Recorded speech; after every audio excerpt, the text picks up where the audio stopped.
¿Qué le pertenece de los recursos naturales hoy día al Perú? ¿Saben qué le pertenece? Nada. Nada. El petróleo está en manos de empresas norteamericanas. El gas de Camisea en manos de empresas americanas y canadienses. La minería en manos de empresas canadienses y europeas. Compañeros, la constitución política del Perú es más neoliberal que la constitución política de Pinochet. Por lo menos Pinochet defendía al Estado chileno por su condición militar, por su condición de geopolítico. Pero Fujimori, bajo los auspicios de los gringos, con el impulso del Fondo Monetario, diseñó una constitución política que despoja al Estado de todo. El Estado peruano no tiene ni una carretilla, compañeros. Vean eso, no tiene una carretilla. ¿Y cuándo ha explotado este sentimiento de insatisfacción, de inermidad, de indefensión? ¿Cuándo ha explotado? Antes de la pandemia, y se ha profundizado con la pandemia. ¿Por qué? Porque los ciudadanos peruanos iban al hospital a hacerse curar. No había medicamentos, compañeros, no había médicos, no había hospitales, porque todo está privatizado. ¿Se acuerdan ustedes de estos balones de oxígeno en el Perú? ¿Se acuerdan que tenían que llevar los chilenos y los brasileros balones de oxígeno? Porque no tenían ni balones de oxígeno. Y los peruanos se morían en las calles. Como el Ecuador, todo privatizado. Esto es lo que la pandemia ha abierto. La pandemia, compañeros, ha generado más conciencia de los derechos en el Perú. ¿Qué tiene que ver el compañero Evo Morales en eso? ¿Acaso se ha inventado la pandemia? Es que tienen que ser demasiado ciegos, tienen que ser demasiado torpes, tienen que ser demasiado oligarcas, racistas, para no entender que en el Perú hay otros Perús. Que en el Perú hay un Perú de la sierra, hay un Perú de la costa. Que en el Perú hay una oligarquía nacional que se ha entregado al capital extranjero. Que el Perú es un país ocupado, como las Fuerzas Armadas y la policía son intervenidas. Las Fuerzas Armadas y la policía no responden a Boluarte, responden al Comando Sur de los Estados Unidos. Compañeros, lo mismo que ocurría en Bolivia hasta el año 2005. Los milicos en este país iban a pedir ascenso de rodillas a la embajada americana. Para ser ministro tenías que ir a pedir permiso al embajador. La DEA decidía qué policías iban a trabajar en la Fuerza Especial de Lucha contra el Narcotráfico. Cualquier sargento, pinche, gringo, decidía el futuro de un general en este país hasta el año 2005. Hoy día eso mismo sucede en el Perú, compañeros. Lo mismo, porque el Comando Sur de los gringos se ha hecho cargo militar y políticamente del Perú. Su embajadora, la embajadora de Estados Unidos, al día siguiente del golpe le estaba entregando plata para que repriman al pueblo peruano las Fuerzas Armadas y la policía. Les voy a dar, para que disfruten, les voy a dar unos datitos, y a ver, para que no digan que estoy exagerando, compañeros. Primero, les voy a mostrar un mapita, para ver si el Perú es un estado o el Perú es una colonia. Miren este mapa. Puntitos negros, ven, compañeros, del norte a sur. Ahí está el mapa del Perú, ¿sí? Todo el sur es la frontera con Bolivia, norte frontera con Ecuador, Colombia. Fíjense los puntos negros, son bases militares norteamericanas. Ocupación física del Perú. El Perú está ocupado militarmente por los gringos. Ahora escuchen bien este datito. ¿Cuántos militares han estado, viven, rotan en el Perú? ¿Cuántos militares norteamericanos?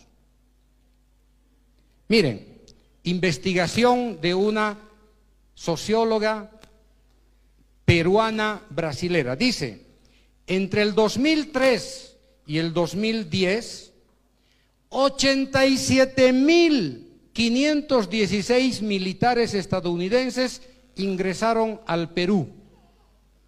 87.000 en 7 años, compañeros. Con picos registrados el año 2004. El año 2004, 43.000 militares ingresaron al Perú, norteamericanos. El año 2006, 12.511.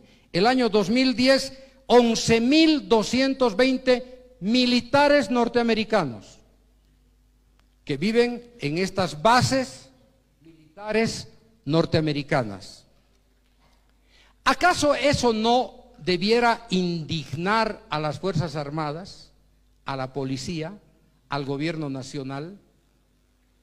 ¿Por qué están los norteamericanos, tanto norteamericano, tantas bases militares norteamericanas en el Perú? Dígame cuál es la razón. ¿Saben cuál es la razón? Porque tienen que custodiar el Estado privatizado del Perú. Tienen que custodiar la inversión norteamericana, la inversión canadiense, la inversión europea, porque el Perú no tiene capacidad ni militar ni policial para custodiar esta riqueza que extraen del Perú, pero sí tiene capacidad para matar, para reprimir a los compatriotas peruanos, como ocurría en el trópico con la base militar gringa. Pero el otro dato estremecedor, compañeros, en el Perú, es que el Perú es el tercer país que recibe más asistencia económica, cooperación técnica y asistencia en seguridad en América Latina. Primero, Colombia, 10.000 millones de dólares, y Colombia se ha convertido en una colonia de Estados Unidos. 7 bases militares, más de 5.000 militares norteamericanos. Ya no voy a decir que es Colombia.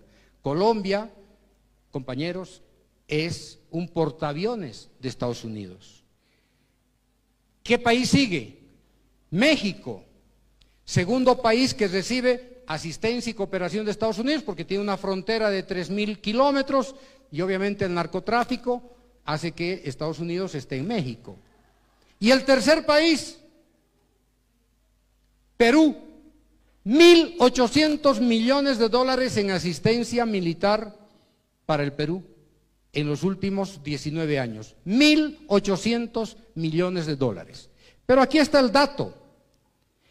Más de 30 bases militares, más de 100.000 militares norteamericanos en el Perú. Y el Perú, los gringos dicen, nuestra presencia obedece a la cooperación en la lucha contra el narcotráfico y contra el terrorismo. Y sin embargo, que es el mismo argumento que tiene Colombia. Tenemos 7 bases militares norteamericanas, apoyamos con 1.500 millones de dólares a Colombia, tenemos bases aéreas, terrestres, fluviales. Colombia está intervenida por los gringos. ¿Con qué pretexto? Para luchar contra el narcotráfico, para luchar contra la subversión y para luchar contra el terrorismo. El mismo pretexto del Perú. Ahora bien, veamos los resultados. Colombia es el primer país exportador neto de cocaína de todo el mundo. Y resulta que sus 7 bases militares sus 1.500 millones de dólares, su base aérea, no sirve para un carajo. Lo mismo que en el Perú. Compañeros, y este Perú, que está en manos del capital extranjero, con una constitución ultraliberal, con un gobierno masacrador, ocupado por militares extranjeros, hoy día tenía en carpeta 40 proyectos mineros en los que se iban a invertir más de 70.000 millones de dólares. Y el presidente Castillo no le dio la gana de facilitar los convenios para la extracción minera. ¿Y cuál es el costo del presidente Castillo? Ahí está, golpe de Estado congresal. ¿Por qué? Porque el Congreso es el que autoriza la firma de los convenios de estos 40 proyectos mineros, y por lo tanto el Congreso necesitaba vía libre para firmar los 40 convenios con las empresas norteamericanas, canadienses y europeas. Lo mismo que nos ocurrió con el litio. El golpe en Bolivia, el compañero Evo lo va a explicar seguramente, tuvo como fondo el litio, compañeros, porque el litio es la madre del cordero de las nuevas tecnologías del siglo XXI. Y ese litio está en manos de los indios, que somos nosotros. Y como somos salvajes, como somos incivilizados, nosotros no tenemos el derecho de industrializar el litio. Y eso es lo que acaba de decir la comandante del Comando Sur de los Estados Unidos. Que nosotros, dice el Comando Sur, que Bolivia, Chile y el Perú y Argentina tenemos prácticamente el 80% de las reservas mundiales de litio. Y dice que el litio corre el riesgo de irse a manos de los chinos o a manos de los rusos. Y nosotros, nuestras democracias son un peligro, nuestros gobiernos son un peligro para Estados Unidos, porque el litio se ha declarado materia prima estratégica para la seguridad nacional de los Estados Unidos. Y como somos su patio trasero, entonces nosotros tenemos que entregarle nuestro litio para que ellos cumplan su sueño del dominio imperial global. ¿Qué les parece? Bueno, y entonces, compañeros y compañeras, esta es la realidad que está viviendo el Perú. El Perú no tiene otra salida que lo que se llama un pacto social, un nuevo pacto social, una constitución que recoja las necesidades de su sociedad. Si no, el Perú se va a ir a una guerra civil, compañeros. Ya tuvo una guerra, ya tuvo un conflicto gravísimo con Sendero Luminoso, la década de los 80 y los 90, que ha costado más, creo, más de 70.000, 80.000 vidas, millones y millones, porque la oligarquía no ha entendido que el Perú es un país partido, tiene gobiernos racistas, que tiene una deuda social de hace 200 años y no está entendiendo, ya tiene 50 muertos hasta el día de hoy. Y fíjense, 200 años de injusticia en el Perú, 200 años de gobiernos oligárquicos, 200 años de gobiernos gamonales en el Perú, 200 años de intervención extranjera, y vienen a culparle al compañero Evo. No, es que hay que ser hay que ser tontos, hay que ser idiotas. El propio periodista César Hildenbrand, que es un periodista famoso en el Perú, lo que le ha dicho a la presidenta Boluarte, dice, no haga el ridículo de culpar a Evo de la insurrección popular. Aquí tenemos los peruanos que resolver nuestro problema, y nuestro problema pasa por la justicia social. Y es un periodista de derecha, compañeros, ni siquiera es un periodista de izquierda. Entonces, el Perú no tiene salida. ¿Y qué hace la dictadura? Lo que hace la dictadura es lavarse las manos, culpar a un tercero del desastre interno y decir que los ponchos rojos están llevando munición a Puno, eso más. Miren, ¿quién trajo munición a Bolivia para masacrar en Sencata y en Sacaba? ¿De dónde trajeron? De Ecuador, del Brasil, de la Argentina. ¿Quién facilitó que llegara esa munición para la masacre en Bolivia? El Comando Sur de los Estados Unidos. ¿Quién impidió que el presidente Evo saliera en el avión mexicano al exilio a México? El gobierno peruano, porque el control aéreo del Perú está en manos del Comando Sur.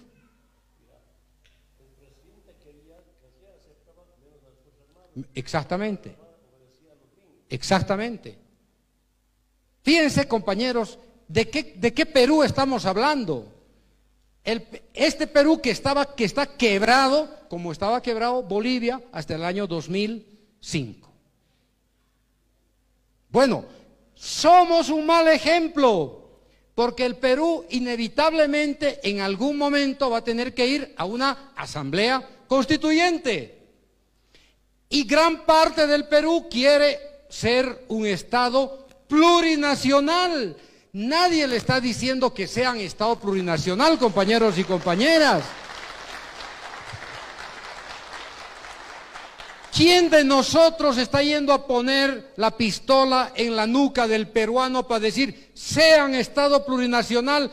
Solitos han entendido que la única salida pacífica, democrática y concertada en el Perú, por su condición justamente de plurinacionalidad, es el Estado plurinacional. Lo van a hacer este año, el próximo año, en 5 o en 10 años, van a llegar a ser un Estado plurinacional, compañeros, porque tienen tanta cantidad de pueblos indígenas como nosotros, en la Amazonía, en los valles, en el área andina. Y la plurinacionalidad no es un capricho, la plurinacionalidad es un destino que solamente los hombres iluminados son capaces de construir. Las sociedades inteligentes, las organizaciones sociales inteligentes son capaces de construir estados plurinacionales porque son estados pacíficos, de justicia social, de inclusión, de reconocimiento.